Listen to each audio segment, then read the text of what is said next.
அனைவருக்கும் வெற்றி தமிழ் பயிற்சி அகாடமியின் சார்பாக இனிய வணக்கம். இந்த ஷார்ட்ஸில் நம்ம 10th ஹிஸ்ட்ரியில் இருக்கக்கூடிய தேசியம் காந்திய காலகட்டத்தில் இருக்கக்கூடிய மிக முக்கியமான ஒரு பகுதிங்க.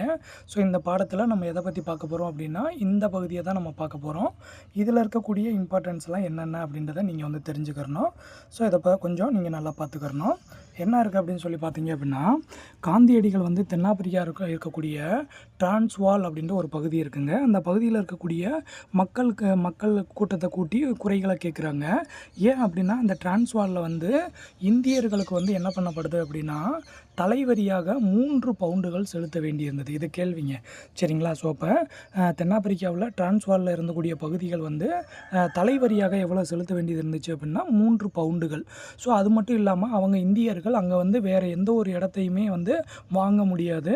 இரவு 9 மணிக்கு மேலே என்ன பண்ணக்கூடாது, வீட்டை விட்டு வெளியில் வரக்கூடாது. இந்த மாதிரியான கடுமையான சட்டங்கள் இருந்துச்சு. ஸோ இதெல்லாத்தையுமே வந்து நம்ம அந்த சட்டங்கள்லாம் வந்து தகர்த்து எறியணும் அப்படின்னு காந்தியடிகள் அமைப்பை ஏற்படுத்தி மக்கள் கூட்டத்தை கூட்டி அதில் வின் பண்ணுவார். சரிங்களா? ஸோ இந்த பகுதி ரொம்ப முக்கியமான பகுதி. அடுத்ததாக பார்த்தீங்க அப்படின்னா, காந்தியடிகளுடைய வாழ்க்கையில் மிகப்பெரிய மாற்றத்தை ஏற்படுத்தினது வந்து டால்ஸ்டாய், ஜான் ரஸ்கின் இவங்களுடைய புத்தகங்கள் தாங்க. ஸோ அப்போ டால்ஸ்டாயுடைய எந்த புத்தகம் அப்படின்னா, கடவுளின் அரசாங்கம் முன்னில் உள்ளது. ஸோ ரொம்ப ரொம்ப முக்கியமானது. இது டைரக்ட் கொஸ்டினாகவே கேட்டிருக்காங்க. கடவுளின் அரசாங்கம் முன்னில் உள்ளது என்ற புத்தகத்தின் ஆசிரியர் யாருன்னு கேட்பாங்க, டால்ஸ்டாய். சரிங்களா? அதுக்கப்புறம் ஜான் ரஸ்கினோட புத்தகம் வந்து அன்டு திஸ் லாஸ்ட். சரிங்களா?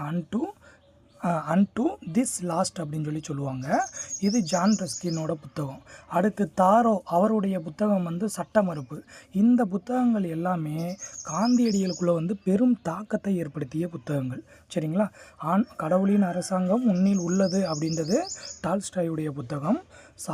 தாரோவினுடைய சட்ட மறுப்பு, அன்டு திஸ் லாஸ்ட் அப்படின்றது வந்து ஜான் ரஸ்கினுடைய புத்தகம். இது எல்லாமே காந்தியடிகளுடைய வாழ்க்கையில் மிகப்பெரிய மாற்றத்தை ஏற்படுத்துச்சு.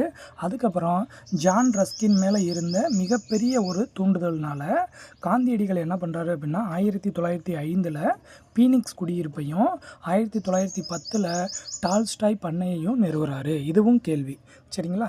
ஸோ ஜான் ரஸ்கினோட அவரால் பெரிதும் ஈர்க்கப்பட்ட காந்தியடிகள் பீனிக்ஸ் குடியிருப்பை 1905 டால்ஸ்டாய் பண்ணையை 1910 நிறுவுறாரு. சரிங்களா? ஸோ மிக முக்கியமான பகுதி. எக்ஸாம் பாயிண்ட் ஆஃப் வியூவில் அடிக்கடி கேட்பாங்க. நல்லா பார்த்து வச்சுக்கோங்க.